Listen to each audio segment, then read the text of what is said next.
Okay.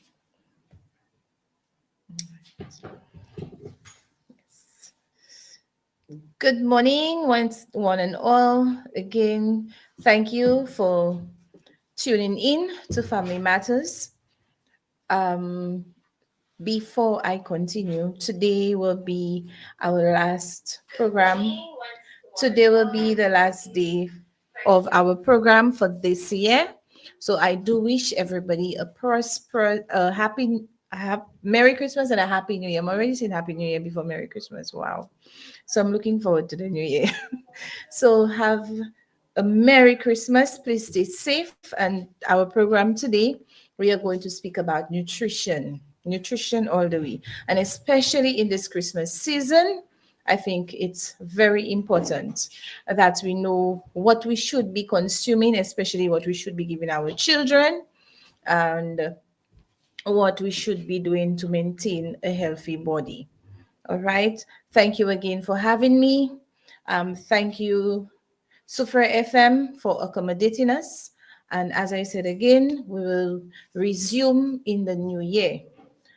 Good morning to all our listeners here and abroad, especially good morning to the Division of Human Services, all my colleagues, Sufre, Viewfort, Castries, Dennery, and Surrey, wherever you are.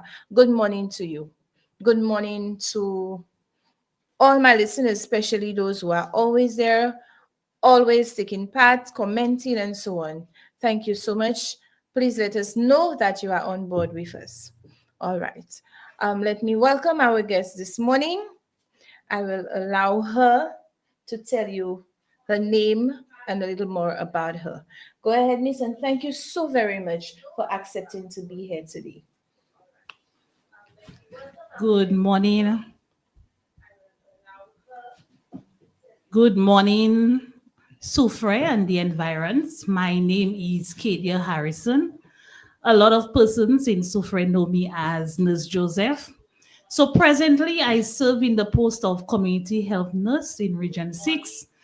I am currently stationed at the Lafag Wellness Center. However, I have served for Jacques, Soufre, Etangs, Magouge, and name it. In addition, some persons might wonder what's a community health nurse.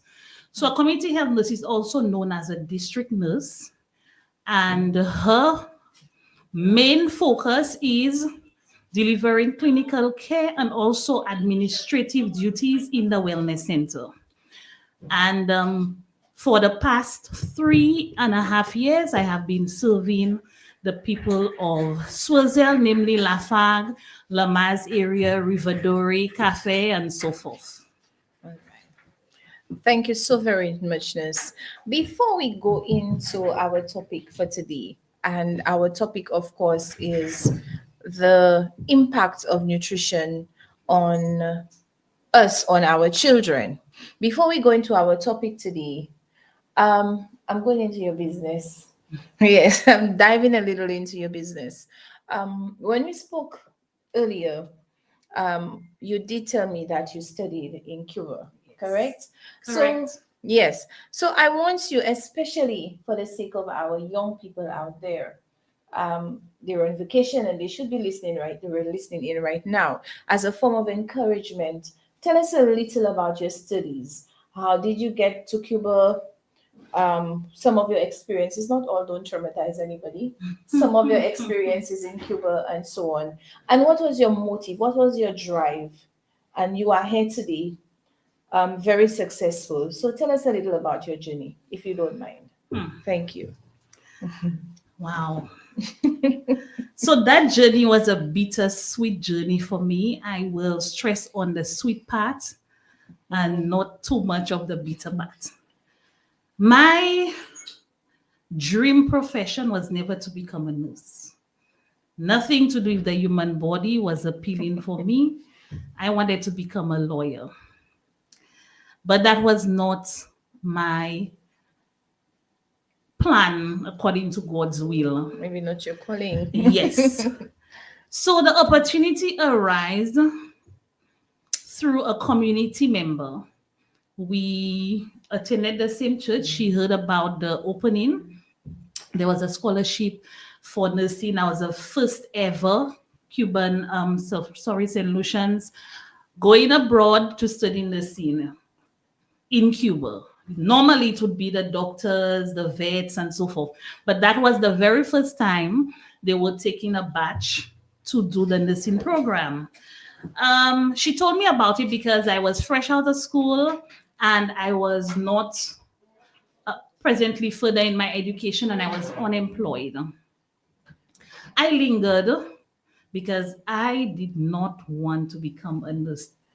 Believe you me, that was the last profession on my mind. But then I pondered upon it. I said, well, I'm getting free schooling. I'm getting a profession that's always in demand. So why not? Why not try? So I did apply. That was on the Dr. Kenny Anthony. We applied and I got a response. Um, then they had the meeting for us to leave St. Lucia. I did not know what to expect, but I had a childhood that made me very resilient. So I said, whatever comes, I can handle it because I want to lay out a better foundation for my family. That was 17-year-old me, thinking that because I saw my mother struggle with us as a single mom, and I did not want that. So, okay, we went to Cuba, and it was a cultural shock for me initially. It's a different lifestyle to what we know. There's a lot of, how should I say it, order, even in the streets. So to take a bus, you have to take a line. That's how orderly they are. You take a line and you wait your turn to enter the stores. It's a line process with rain, sunshine, it doesn't matter. But the school itself, that's the most organized school I have ever attended. And mind you, I have done a lot of schooling in various countries. And that was the most organized organization I've ever encountered. There's no wondering what's the next step when it comes to schooling. Fast forward, our program was extended due to issues that I do not want to go into right now. And we had to do 2 extra years in order for our education to be acknowledged in St. Lucia. Okay. So in 2012, that was completed and we returned home. And it was not open arms embrace. It was a battle for us to be welcomed in our country. So that was another sore part of the program. We got resistance because, hey, we are Cuban trained, and there was a lot of political affiliations attached to it. 2, we had the older folks, the older nurses who felt like we were coming to replace them, so we were not welcome. Another one was we had to do some familiarization in St. Lucia. And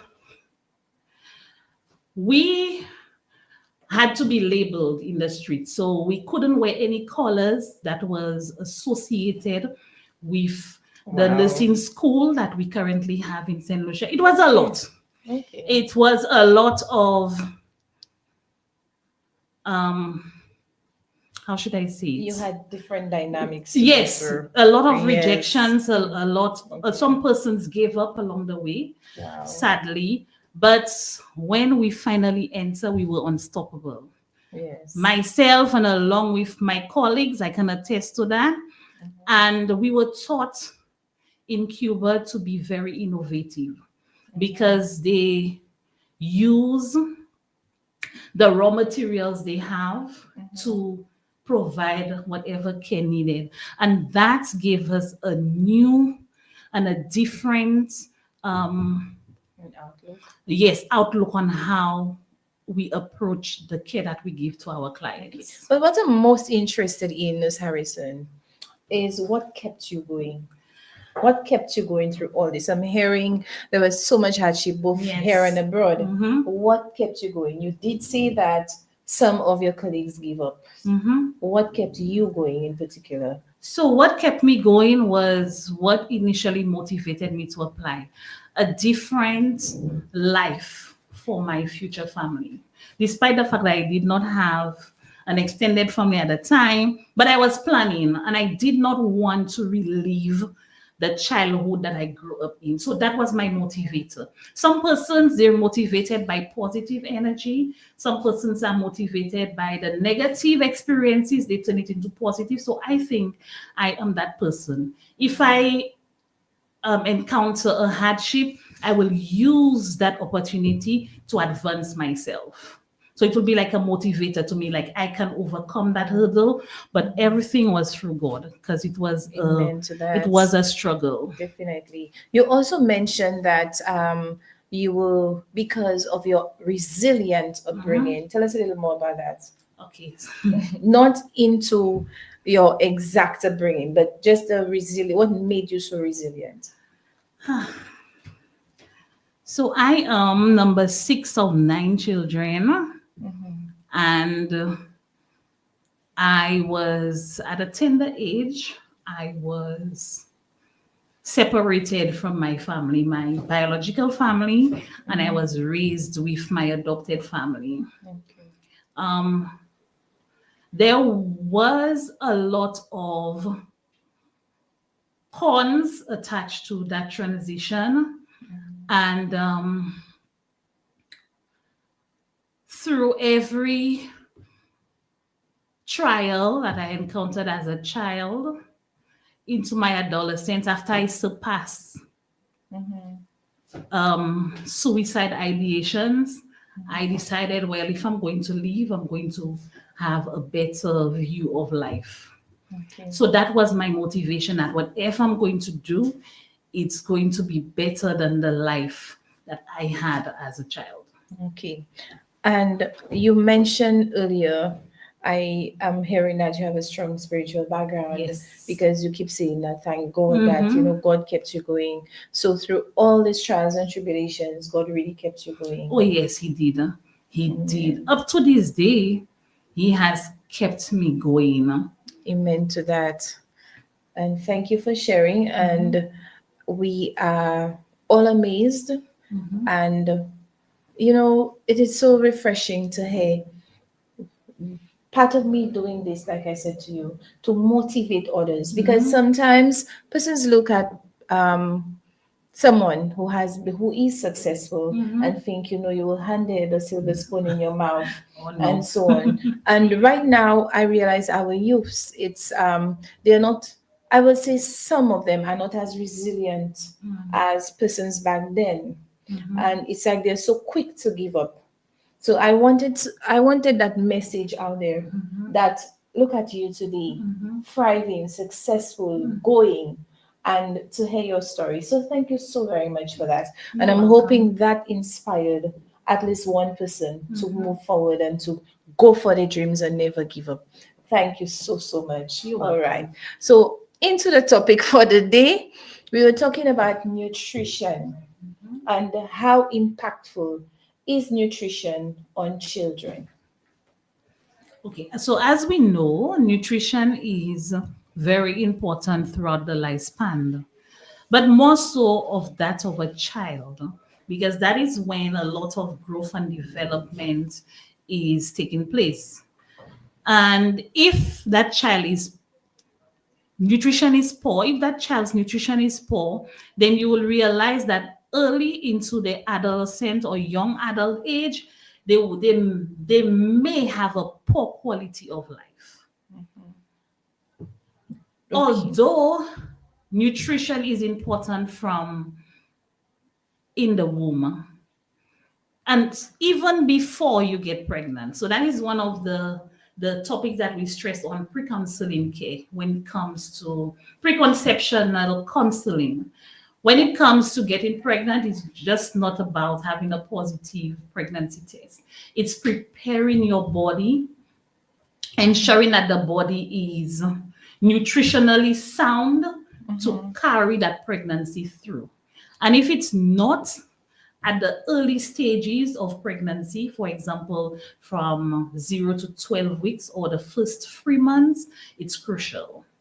If anything needs to be corrected, then it has to be corrected within that time frame. Reason because a lot of growth and development of that fetus is taking place around that time. So if you find your nutrition was poor, because most persons in the early stages of pregnancy, they cannot really tolerate foods. Different smells, different tastes might trigger vomiting or nausea. And if you cannot replace the nutrition deficit with supplements, then that may be an issue when it comes to the development of the fetus. So if around that area we already go wrong, then you find when the child is born, they might have issues that cannot be undone. And into the infancy upwards, parents, we need to really, I say we because I'm a parent as well, we really need to work on these areas. Okay. In addition to the early stages of pregnancy, we also recommend that you prepare your body, as I said earlier on, because what the body does, we as women, we are magical beings. Indeed, we are. Yes, we are. What the body does is whatever nutrient that you don't need right now, most of them it stores it. For in the event that you get pregnant and you cannot really tolerate for the first 3 months, there are stores for the baby. So the body will use that store in the meantime, because most persons after the 3 months they start you get back to normalcy in a sense. You start taking in more, you can tolerate more food and smells and so forth. So within that time, the body is helping both you and the baby. So if your stores are already low, then you know you're already at a risk when it comes to a healthy baby. Okay. Tell me some of the things, especially during pregnancy, early pregnancy, some of the substances, some of the foods, if taken in, that can be harmful to your fetus. Okay, so in the early stages of pregnancy, we recommend that you stay away from drugs. So a drug is anything that will affect how the body works normally. So persons believe that drugs are only what you find in the pharmacy, but no. A lot of the drugs in the pharmacy are also they derive from plants. So plants can also put you and your baby in harm's way when it comes to pregnancy. So therefore, certain herbs can induce an abortion. So we recommend that you stay away from especially foods that are high in caffeine. We recommend that you decrease your caffeine dose. Cocoa tea, we know we are cocoa tea. That's part of our culture, but cocoa has a lot of caffeine in there. So you can limit if you're some boy that's very hooked on it, you limit the amount that you consume. Also, some persons use certain leaves as teas and also for cleansing. So any leaf or tea that will cause cleansing can induce labor and make you lose your baby. Any practices as well, because and please correct me if I'm wrong, that we are seeing, well, now it's out there. I'm not sure if it was happening before and it was just not being diagnosed. But right now we are realizing, I'm hearing, I'm speaking to a lot of teachers, as I'm a former teacher myself. You hear a lot of teachers are complaining about students who are coming in and they seem, because they cannot diagnose, they seem to have behavioral issues. They cannot concentrate, they don't sit still, they seem to be autistic based on presenting behaviors and so on. So it's like there's a rise, an increase. Do you think that there are any practices right now from parents that is causing this? Okay, so whilst I was, well, as a nurse, when we do our assessments, we have a day in the week where we do child health care. We have realized as well there's an increase in children who have characteristics of autism. We don't diagnose them, we refer them to the pediatrician for diagnosis. And a lot of studies have been done on autism because autism, there's actually a label to it now. Before, the children would just be labeled troublesome or possessed, but now there's a scientific label attached to the behavioral patterns. Based on a lot of research, it has been confirmed that these behavioral traits are actually 80 to 90% genetic. Wow. Okay. So a lot of the behaviors we see in the children is because they inherit it from the genes. Wow. Okay. So there's although the nutrition is affected because it depends on the degree of the autism. There's mild, moderate, severe. Their nutrition might be affected simply because there are certain foods that they do not like. Their diet is basically very rigid. They don't like certain textures, so they refuse to eat. But lack of nutrition will not cause autism, but an autistic child will have nutritional deficit because of the condition. Okay. Would it only be, say, nutrition that would, well, you said it does not cause it, but would some lifestyle practices be part of the reason that it may come about? Based on a lot of reading I have done, lifestyle practices, no. But exposure to certain harmful substances in the environment can cause autism. So it's either genetic or biological. All right. Yeah. Because I just wanted to, anyways, afterwards we'll do a lot of research because I just wanted to find out, because you're saying it's on the rise. Now it still begs me to question, even if they're saying that the studies say that it is genetic, I'm saying, where was the genetics before? Why now? You understand? So I just wanted to find, I was just trying to link whether our advanced technology has something to do with that. For example, the phones that we use and the extended hours on the phones, we have the smartwatches, of course, we have it on our arms, on our person. So would that impact a child or a pregnant person or so on? But anyways, I'm guessing we will have to go into more information on that because I'm just still trying to find out what is really happening here. So Yeah. remember, one of the reasons is biological. So the substances from your environment can affect the way the brain, the baby's or the child's brain develop and the way they respond to certain situations. So a lot of the smart devices have a lot of radiation. So they release a lot of radiation, and our body absorbs about 80% of that radiation. So our phones, we basically, the only time we put the phones down is to go and bathe sometimes. Yes. Some persons still have it in the Unfortunately. shower with them. Yes. And that's a lot of radiation throughout the day. Plus, you have the Bluetooth earpiece, you have the smartwatch. So your body is like a radiator now because you have all this radiation walking around with. And as a woman, that puts both you at risk and you're developing fetus. Yes. Okay. And in the past, there was a limit on the amount of ultrasound a pregnant woman could have done because of the exposure to radiation. Wow.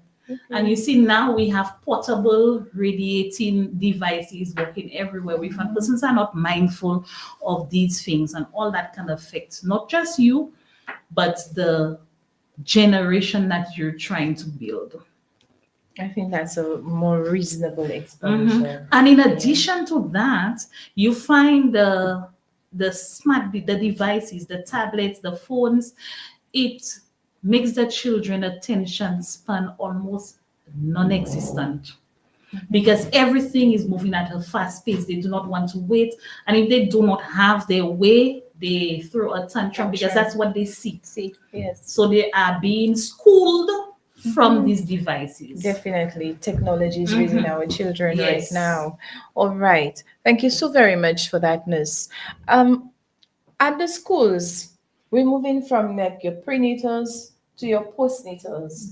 We're now to postnatal. After you've given birth to this baby, is it very important? Well, I'm asking a rhetorical question, but still asking. How important is it to for this mom to take proper nutrition? Because of course there's breastfeeding and everything you take in will be fed to your baby. How important is nutrition at this point? Okay. So we as I'm also a registered nurse midwife, and we are all for breastfeeding. So you'll hear the clients will lament. The nurse will tell us to breastfeed, breastfeed, breastfeed, and breastfeeding is difficult. I understood that when I became a mom myself. Yes. But breastfeeding is the most essential meals that your baby will have for the first 6 months. And a lot of the things that you ingest as the mother will pass through the breast milk and to your baby. That is why we recommend parents do not drink alcohol, do not smoke, because these substances they do pass through the breast milk and to your baby. And you will find, because these things, these are drugs that ultimately will affect the baby's interaction. So you'll find that baby is already affected from infancy. And this behavior will just mature as the child grows older. Definitely. And you, again, like I said, being a teacher, you would see what children, their lunch bags are packed with. And I I do not want to say that I don't blame parents, but it's very difficult for parents because of what is available right now.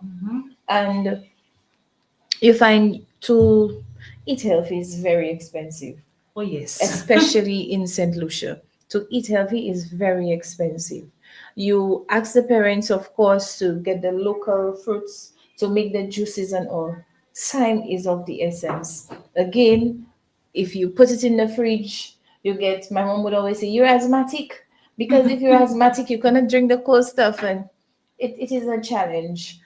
Um, how can we help parents? What can we tell parents regarding what to give the children to eat? What would make it a little easier?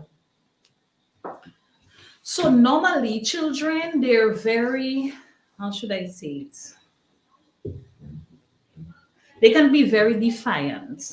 Very much so.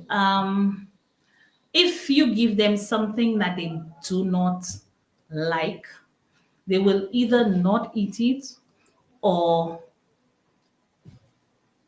cause themselves to vomit. They have developed that coping mechanism. So we usually recommend that you introduce, that's the important, introducing the healthy foods at early as 6 months. Okay. The moment you miss that mark, the child's taste bud has been changed for life. So the first 0 to 6 months, you recommend strictly breastfeeding. When the child reached the milestone of 6 months, we recommend that you introduce mashed food, starting with vegetables, because it has a lower acidic index. So you give them the carrots. Don't put any salt, any seasoning. Ensure that you don't introduce sugar to them, because salt and sugar will hijack your taste buds, and it will be difficult to retrain that child. So if that child was exposed to it very early in life, then it becomes easier maintaining that path. If the path has been spoiled from inception, that will be a challenge when that child enters preschool, school age, and so forth. So, parents, my advice is as early as 6 months, introduce healthy fruits and vegetables to your children. Avoid introducing sugar to them. Sometimes the parents will be drinking something, they will dip their finger in And the put drink it in the and give it to the child. The moment you do that, you have spoiled that child for life because now they know the taste of the bad. Yes, so very true. Because you find even many children are most times raised with their grandparents. Mhm, And you know when grandparents are eating, mhm, poyati guti, mhm, poyati mhm, guti. mhm, And then you, the mhm, mother, when you try to mhm, correct it, as mhm, you're saying, it's mhm. very difficult. It is. Yes. But going back to the lunch bags, and before we continue, we have Candelia Wilson Alteno. Hello, Nurse Harrison. Excellent information. Thank you for that, Mistress Alteno. Mhm. Yes. Thank you so much. She's also a former colleague. We went to Cuba together. Oh, nice. Excellentness. Okay, so why do you call her former? Because she's no longer in St. Lucia. We're missing our good human Yes, resources. yes. All right. So back to the lunch bags. We like I saw, but the bad thing is, like I see some parents do, they will chop the cucumbers, Mhm. chop the carrots, and put it in there. Even sometimes they would add a little yogurt, mix it with the fruits for the child and all. However, you give that to your child, the child goes to school and exchanges it with somebody with the corncones and the cheeses and the cheese balls. So I think if we try, we tell parents across the board Mhm. to give the children the healthy foods, then of course it will make a job easier. What impact, nurse? I want to tell the parents the impact that these cheeses and cheese sticks and box juices have on the children. Okay, so when you look at processed foods, they have either one or two of these ingredients to assist with the shelf life. So either it has a high salt index or it has a high sugar index. So these work as a preservative along with the other poisonous substances that helps leave it on the shelf well, survive the exporting, and leave it on the shelf for a few weeks. These over time, as they keep on accumulating in the body, it may cause that child to develop early chronic conditions such as hypertension or diabetes. And we know in St. Lucia that we're known, we are notorious, not famous, famous is good. We are notorious for our high numbers of diabetes. So if we try to eliminate these, then you actually improving the child's quality of life when they become a young adult and so forth. And also easing of the burden on the family. Because imagine you have a child that develop a chronic condition. Chronic meaning that there's no cure. As long as you're alive and breathing, you will suffer with that condition. You may not always have high numbers because some persons believe that they're curable because they have two normal readings. No, any trigger will increase these numbers. So you have somebody, you have a child because that child is not working and that child has a chronic condition, the financial burden that's placed on that family. Very true. So there's a lot of benefits in eating healthy Most and definitely. ensuring that sometimes you as the parent, you may not practice it, but ensure that you go all out for your child because a healthy child is an investment to that family. Most definitely. And also to the school. Mm-hmm. Because if you do not have if a child is not eating healthy, of course, not only the diabetes and the hypertension, but overactivity. That's right. Because you find a boost of energy, but that child cannot sit still in the class, the child cannot concentrate. How is that child going to perform? Okay, so all that needs to be taken into consideration. And it is also wise, don't you think, to give the children water, allow them to start training your child from young to drink a lot of water. This is one of the things I've realized, especially in St. Lucia, that our children do not drink much water. How would you encourage a child to drink water, Nurse? So one of the ways I actually advise the parents, because some parents come to me and they tell me that the child don't like water. So what I encourage is every time the child is thirsty and they want juice, offer the water. After a while, they'll realize that unless I drink the water, I won't get what I want. So, and the more they drink water, is the more they will have a desire to drink it. So try to eliminate the juice. So if you have a child that loves juice, do not give them 2 box juices to go to school. Put 2 bottles of water in the bag. They will get thirsty throughout the day because they're very active, and our climate will trigger you to drink something. Most definitely. So then they will resort to the water because that's the only option available in their lunch bag. Most definitely. And something else too, I always believe in modeling behavior. So parents, if you model behavior, you drink a glass of water every time. You don't have to fill it to the brim, just to practice it, to see the child. So you take a glass, you give the child a glass. Say, okay, mommy's drinking or daddy's drinking. So go ahead, or you make it fun. Let's have a little competition. Let's see who's going to finish first. Okay, so all that you can do to encourage your child to drink water. Water is very essential, is very necessary, and you find many children are not doing so. Nurse, off your head, would you know of any foods that are very good for your brain? Okay, so foods that are high in zinc, magnesium, it's very good for your brain. In addition to that, let's go way back to infancy again. From the very first set of milk, the cholesterol, that's very healthy for the brain. It has all the omega and everything, right? All the healthy fats to help the brain develop. So you see, the foundation is always important. If we go wrong with the foundation, then the whole structure is compromised. So foods, so you find a lot of our veggies are high in these minerals.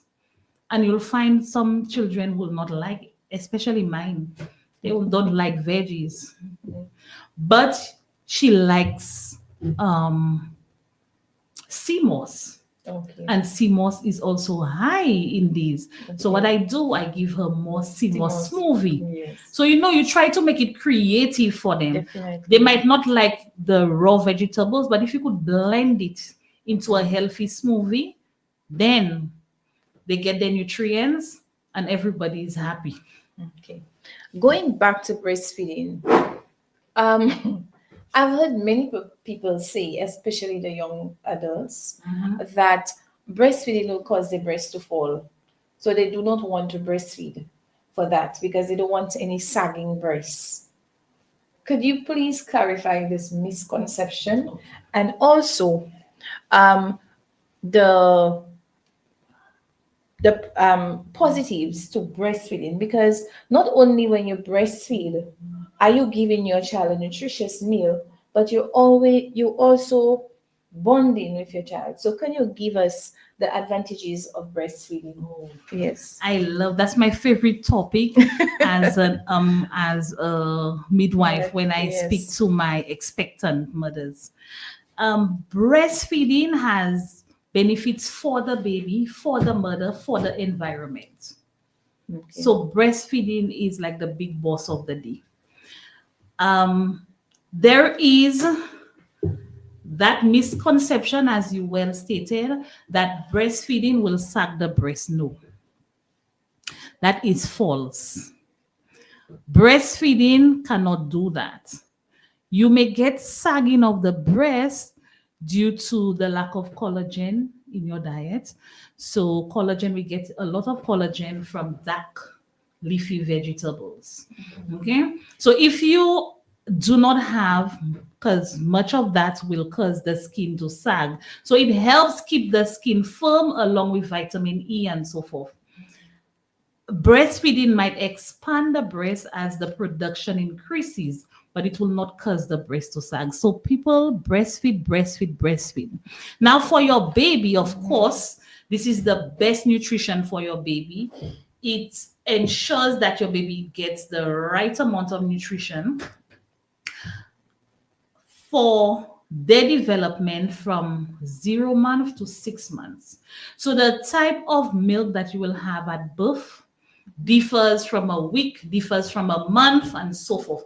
So you find, and the breastfeeding time too.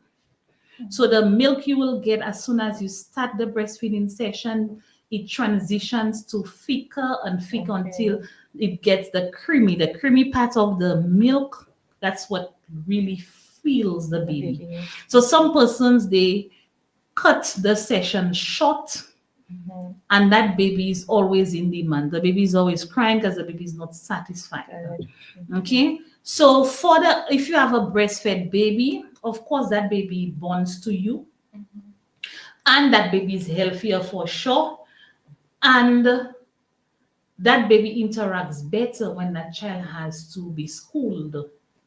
Okay, you have a calmer baby, a smarter baby, because as we said earlier on, the cholesterol has all the healthy fats for brain development. Now for the mother, I always use that number one benefit because women like money. It saves you on money. It's free. You don't have to spend a cent if you're breastfeeding your baby. True. So that's more money in your pocket. And it helps you as the mother stay calm. It helps bond you to that baby. It also helps different changes in your body. For some persons, it helps them lose the weight that they gain during the pregnancy. Others might put on weight like myself. It also helps the healing of the womb. The womb goes through a transition. So it helps that womb shrink because that womb came from the hip and blew up to accommodate that growing baby and found itself in the stomach. Now it doesn't belong there. So it has to return to its original place. So it has to shrink. Breastfeeding causes that process to happen a lot quicker. So you find persons in the early stages of breastfeeding, they will complain of contractions, what we call the afterbirth pain. So that the sucking of the breast triggers a response in the brain. The brain releases oxytocin, which is the same hormone that causes persons to climax. So that hormone causes contraction of the womb, and the womb shrinks. It also controls the amount of bleeding that you will have after you deliver. Okay, so where that placenta was, what we call the afterbirth, that area has to heal like there was nothing attached there before. And breastfeeding helps that process a lot quicker. Interesting. Yes. It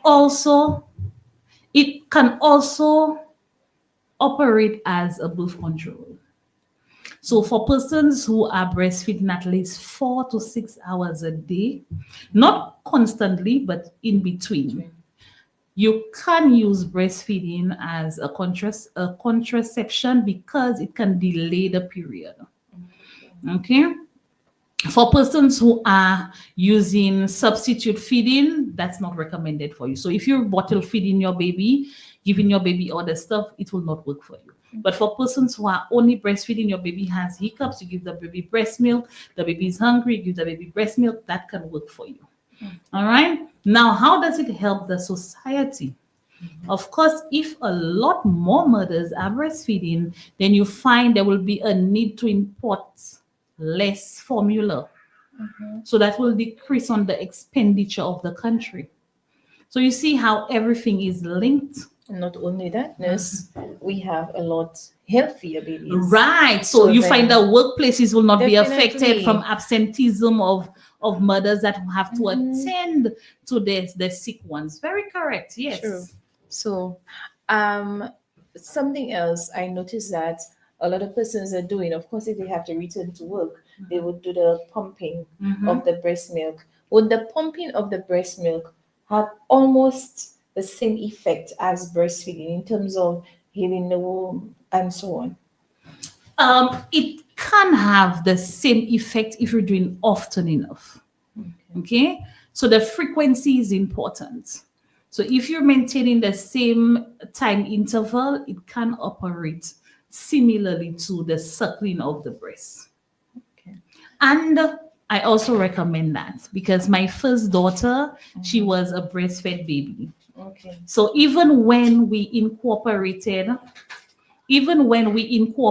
formula, that formula will be placed in the breast milk, and she has a very strong immune system. Yes, she will get the flu off and on, but to say a child where I always have to go to the hospital with, no. Okay. Okay, so breastfeeding is very important. And if you decide to pump as a mother, I'm very passionate about breastfeeding. If you decide to pump, Mhm. then that breast milk can stay in the freezer for up to 6 months. If you have a deep freezer at home, that breast milk can stay in the deep freezer for up to 12 months. If you're going to feed your baby within 24 hours, sorry, you could just put it in the cooling part of the fridge. And at the time of feeding the baby, never boil your breast milk. It will destroy the composition of the breast milk altogether. You put it to stand in a hot bath. Okay. Thank you so very much for that. And I'm hoping that persons out there, you are listening. Okay? So the health of your baby is much more important because when we choose to have a child, we are saying, we are signing a contract That's saying correct. that, hey, the sexy body, we are giving it up because we invited in the stretch Mhm, marks mhm. and everything else that comes with it. Because right now is our child is most important. And like Nurse said, the advantages are so much higher Mhm. than the disadvantages. I don't think there are really disadvantages, unless like what we person say. And Well, there are disadvantages to breastfeeding, no? So number one disadvantage will be in the initial phases, you will have the sore so nipples. right. Although some positions can decrease the soreness of the nipple, another one is that baby will always be attached to you. Some babies do not want the breast milk in any other presentation than the boobs. They Yes. want it straight from the source, so that could be a Definitely. disadvantage. Especially the boys. That could be a Especially disadvantage. the boys. The boys, oh my goodness. Yes. So, well, but it is not hazardous to your health. Right. It's not harming you or the Mm-hmm. baby in any way. So, definitely, I would recommend persons to continue breastfeeding. If you are persons who are not breastfeeding, please breastfeed your children. And also, the substances we take in affects Mm-hmm. our babies. Mm-hmm. I was at an activity just recently, nurse, and somebody came in with a very young baby. The music was very loud, and they came in with a baby, and I've seen it so many times, and it worries me. When you take a newborn out to these fets, does it affect them in any way, their hearing and so on? That loud music? Yes, it does. Definitely. Please, Definitely enlighten us. it affects the hearing. Because although when the baby is in the womb, the baby is used to a lot of noise. So there's the rumbling of the intestines when you're hungry, there's the heart beating on the other side, there's the sounds from the blood vessels going in and out of the vein. But it's different to the loud music outside of the womb. So imagine a fresh pair of eardrums trying to cope with all that noise that is different to what it was used to. So it puts a strain on the eardrums. And you'll find as that child grow into preschool and school age child, they're not hearing properly. You'll speak to that child and you'll wonder by why what you're trying to tell the child is different from what the child is doing, because the hearing has been affected from a tender age. Okay. I especially wanted to bring that point out, especially that we are in the Christmas season and there are fets all over. So parents, are you hearing the nurse? Please be on guard, because sometimes I have to remind myself, hey, you're not at work. You're not at work. But still, sometimes when it really gets to me, I will walk up to a parent and say, Miss, you could not be there with a child. You cannot be at a bar with a little child. You cannot, So it is very important for your child's health, not just what they take in, but also the environment that you put your child in. So parents, please take heed. Something else, nurse. Do you? I know it again. It sounds like a rhetorical. It is a rhetorical question, but shed some light on it, especially for the benefits of the parents. Is there a age limit or time limit for health? Because No. a reason I'm asking, it may sound silly asking.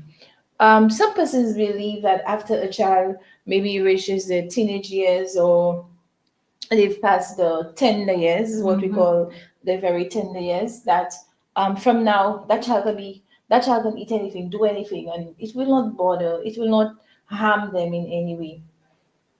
Please enlighten us on that. That's definitely a misconception. As I said earlier, on our bodies, um, the engineer was very brilliant. The body can recover with a certain amount of harmful substances. But the consistency, if it's consistently exposed to that, then of course it will break down. Imagine you have a vehicle and you hear a funny noise. Or for example, you always commuting in a road that is poorly maintained. Definitely, these Eventually. potholes will affect your vehicle. Definitely. So the body is similar. If it's continuously being abused, of course you will have damage. They will have some of them will be short term, what we call acute, and some of them will be chronic, lifelong. So you will be affected. That's a misconception.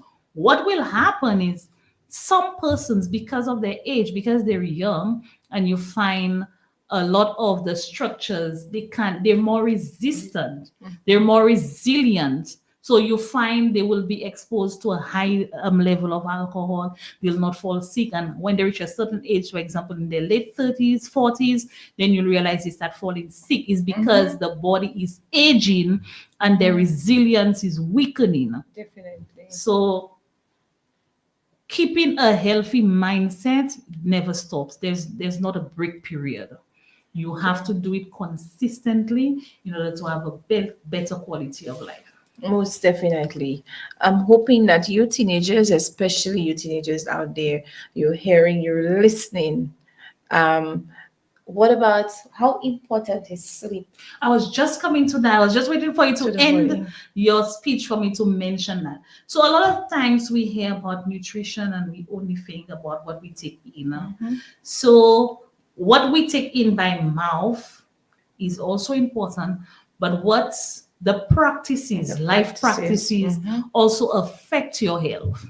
Okay, so we find a lot of young persons, in addition to having radiation exposure throughout the day, they have very too little to no sleep.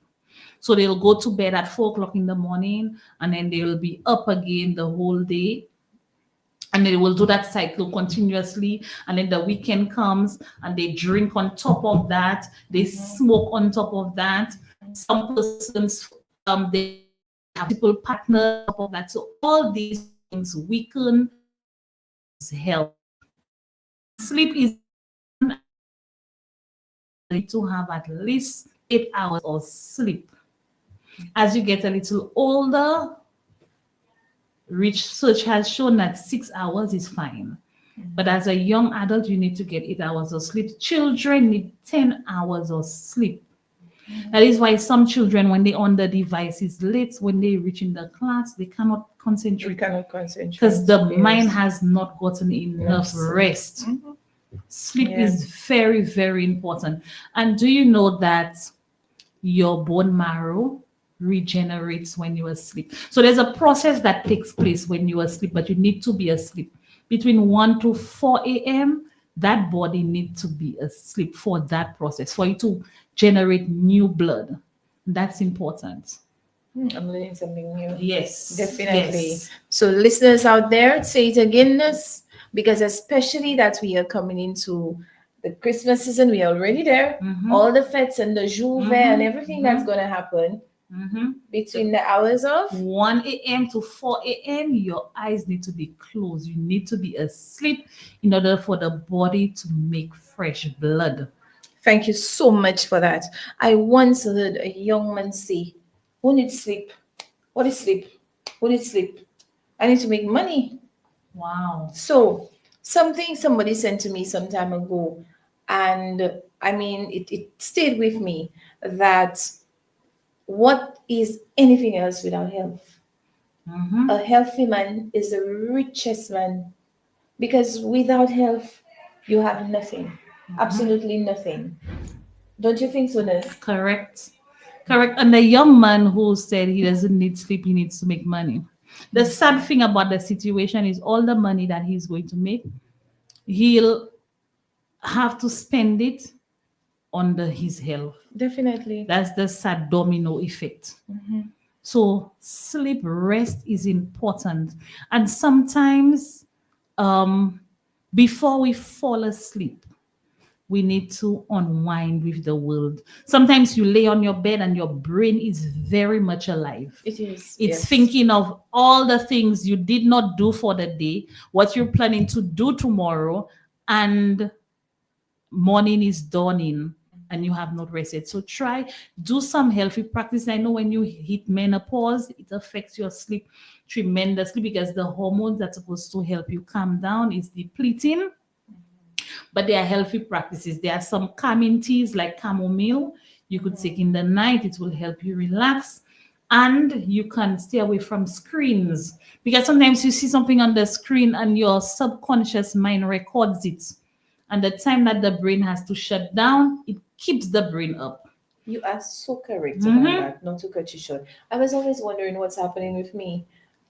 If I fall asleep and my television is on, I would wake up. I will not have a peaceful sleep because I keep waking up as if the screen is waking me up. Correct. So you just explained it. That is so true. Because I was Yes. always wondering why is it when my television is on, I cannot sleep peacefully. I keep waking up like something is waking me up. So it's definitely your brain is. Yes, it's awake. Wow. Right? Interesting. You learn something new every day. Yes. So what we recommend is read a book. So you do not have the exposure of the blue lights and the flickering lights. All these things they affect the brain, the chemistry of the brain. Okay. Interesting discussion. Thank you so very You're much, welcome. Nurse, for that. Um, Also, there are children who are studying right now, and I remember doing a presentation on the foods that they can eat to assist them.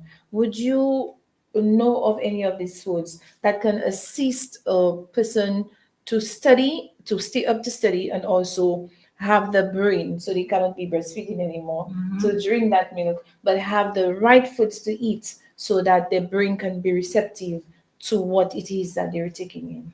Okay, so the brain food is usually the B vitamins. You get it in your vegetable.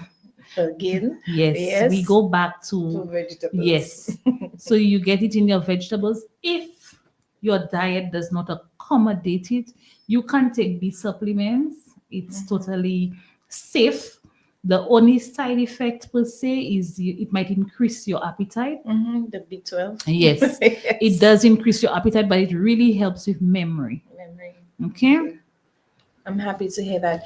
Also, as we're on memory, what are some of the practices that someone can do, whether you're a child and adult, to help with your memory? Okay, very good. Yeah. Very good question, actually. So, one of the memory exercises would be word cross puzzles and word cross puzzles. Yeah, puzzles on the whole.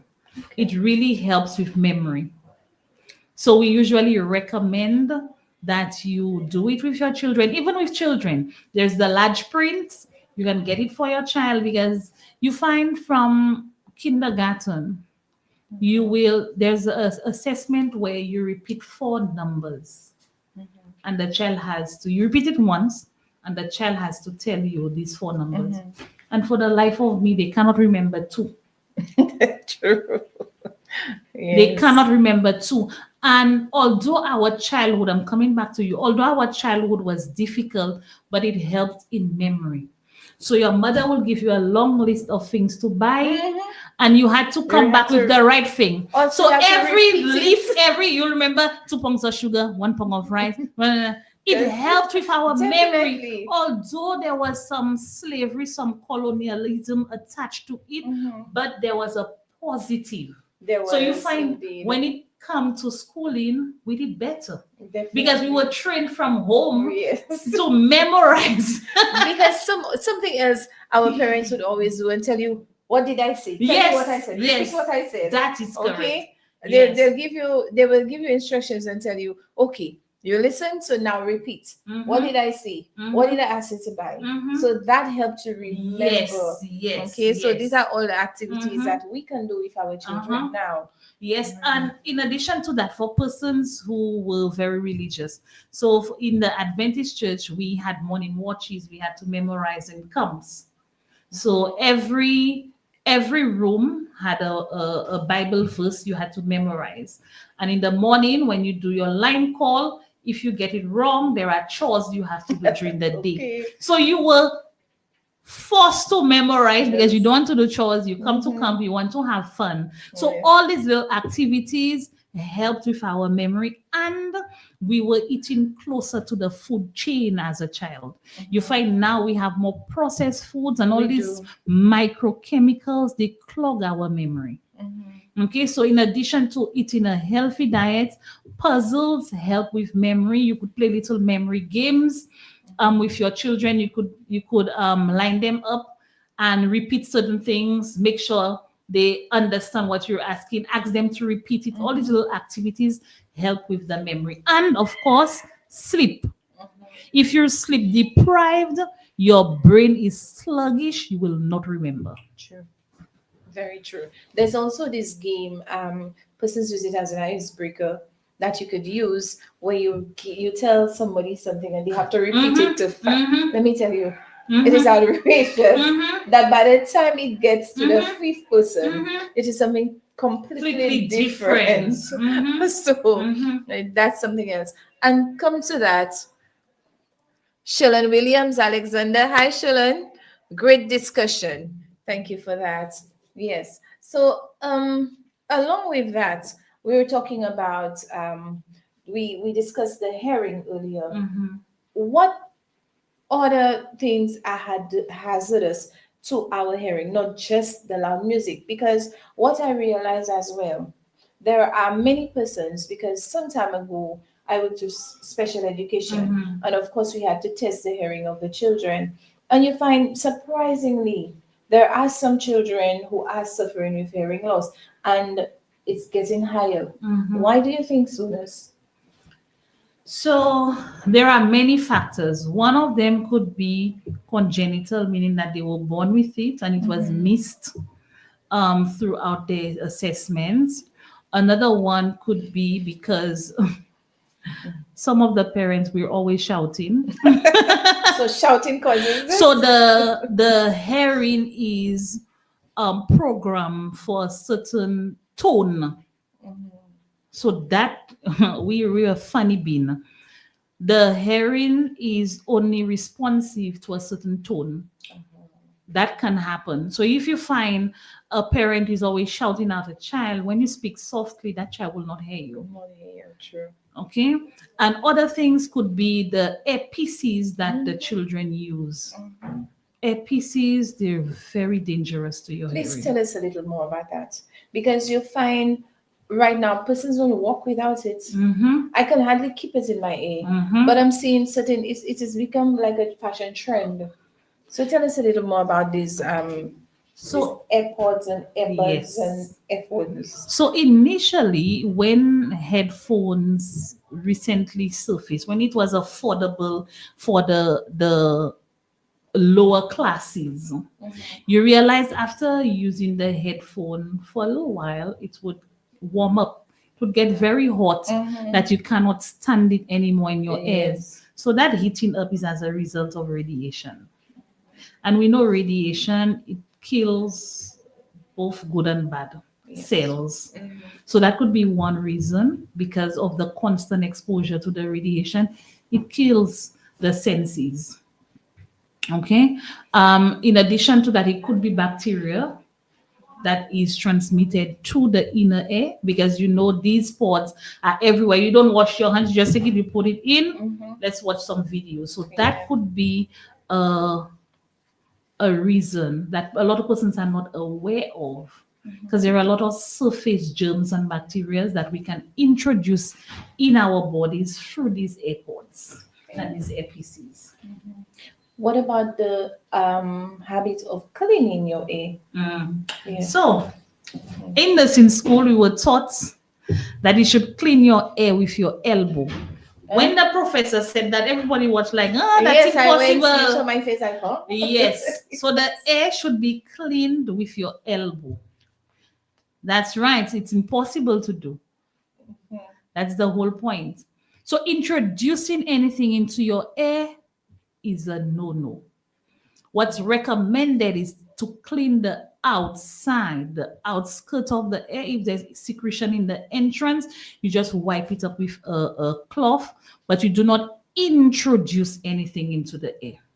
If you have a buildup, because the air was designed to drain on its own. If there's an impaction, if there's a buildup of wax, it's because the draining process, something is preventing it from working as it's supposed to. So that's when you go to a specialist, you go to the doctor, they give you softeners, and then you get a flush. Okay. You find persons have feathers, they have pen, they have pencil, they have the cover of, they use the cover of the pen because the itch, the urge to scratch that itch and is unbearable. The cotton buds, I heard that they are very dangerous. The cotton buds is a no-no. So remember, you have to clean your ears with your elbow. Okay. Take note. You will have my listeners trying to clean the air with the elbow.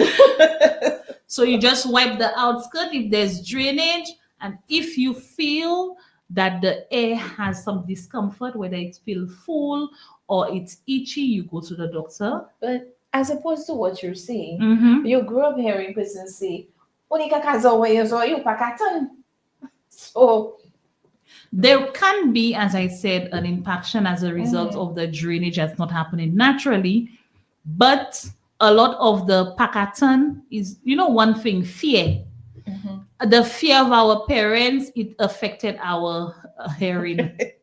The moment you hear a tone, it's like you're so afraid, all your blood vessels constrict and there's no blood flowing to your ears. You know what I mean? That is so true. But another thing, people take it for granted that loud noises really affect your hearing. Yes, it does. It does. Okay, so St. Lucians, you are hearing, and I wanted, because that's one thing I told my children, I'm not getting them. The AirPods and because like I said to them, you're putting this in way into your ear.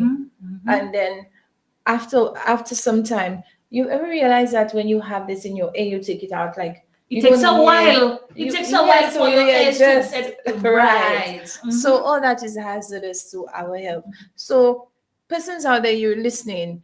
A lot of our practices, not just what we take in, like Liz said, but a lot of our practices are hazardous to our health. So we now need to be more mindful with what we do. Persons would say, in the advent of technology and medication, persons are sicker, but it's of course our habits, what you do out there. So as much as what you're putting in, what you're taking out as well is very important.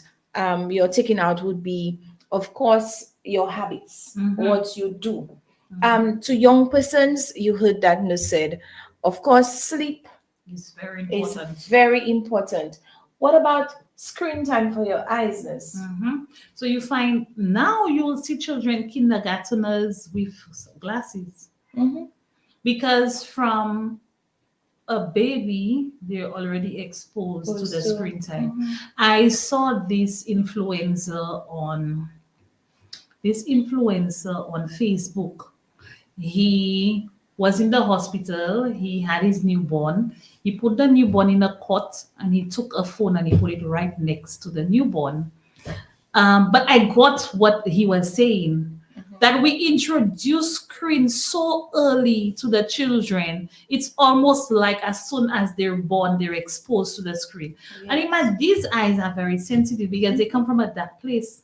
Even the light of the room, you could see the baby struggling to open their eyes after birth because the light is so much brighter than what they used to.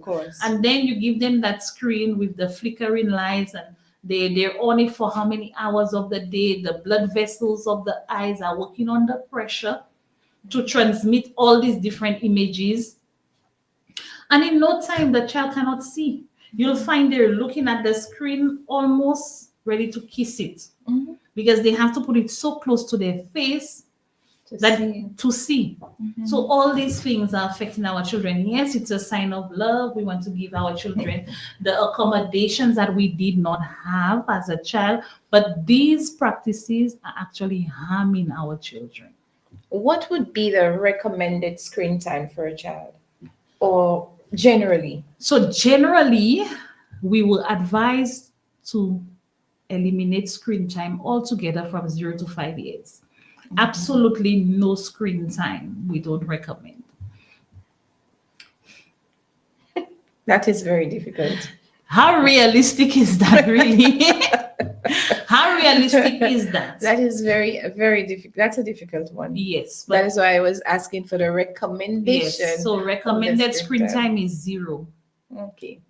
But generally speaking, for, say, an adult, a young child, what would be the recommended screen time? Between 30 minutes to an hour for the day. For the day. For the day. Wow.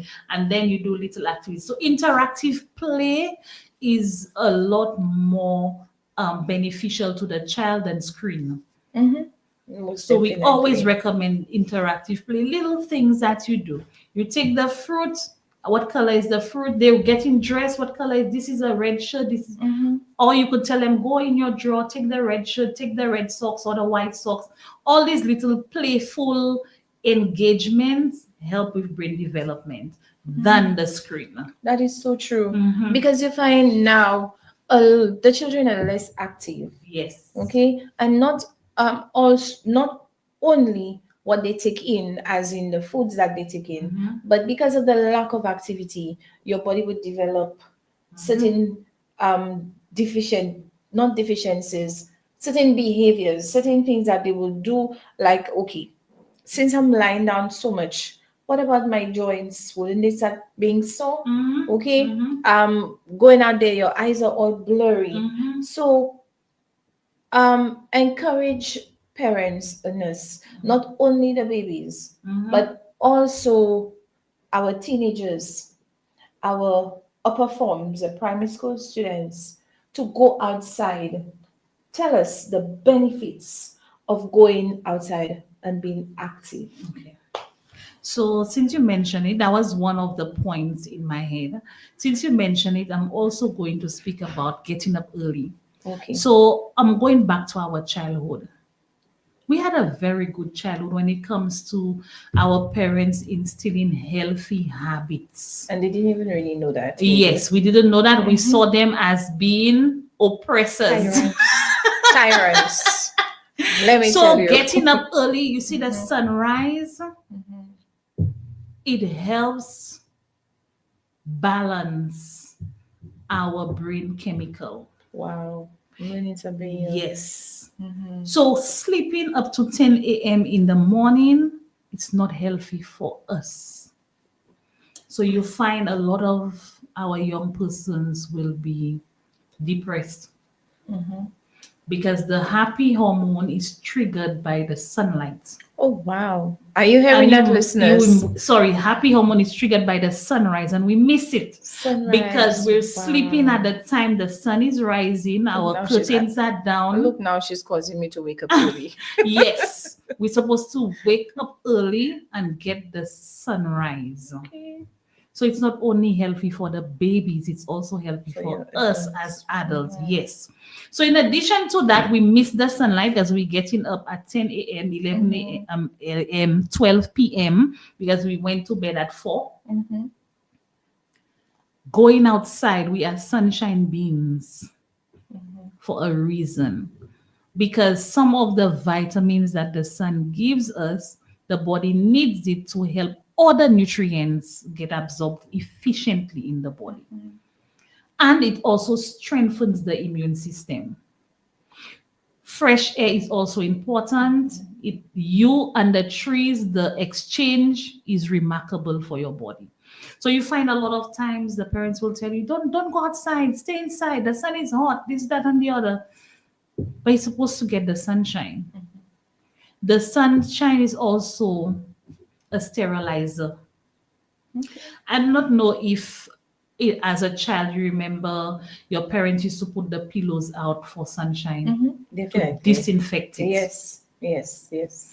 The sun also helps disinfect us from a lot of the viruses and the bacteria that we acquire that can get us sick. So sunshine, sunrise, and sunshine is important To the body. to the body So as a child and yes. as an adult. And persons with the misconception, or it's not really a misconception, it's a truth, but the pigmentation, the color, it's like the sunshine will get me black. I don't want to get black.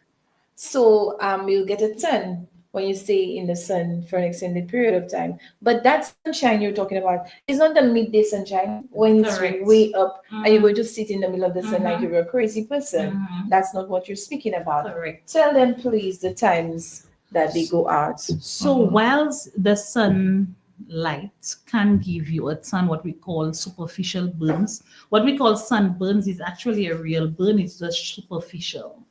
So we do not recommend you to go out in the brutality of the day when you can hardly open your eyes.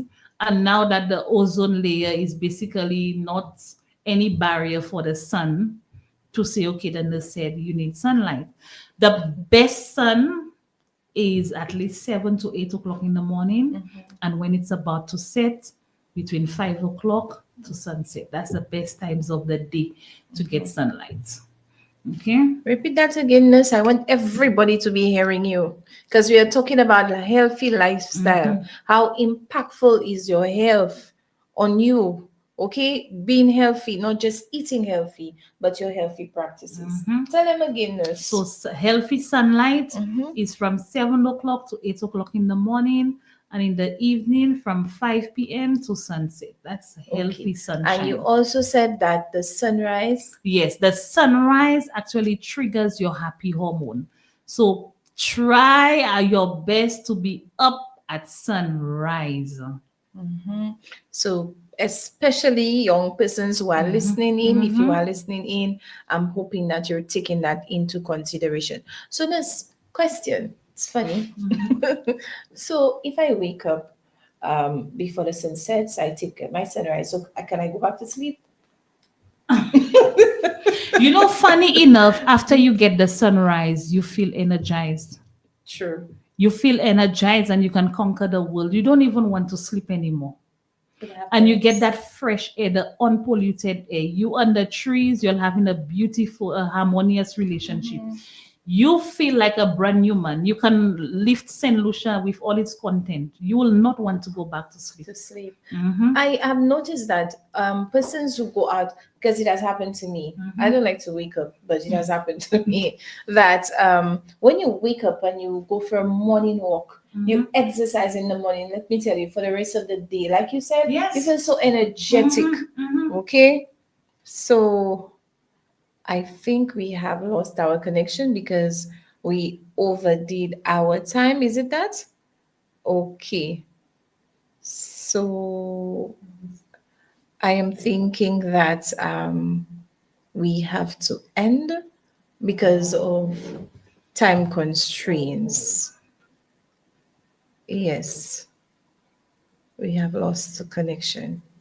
All right. But Nurse, thank you so very much.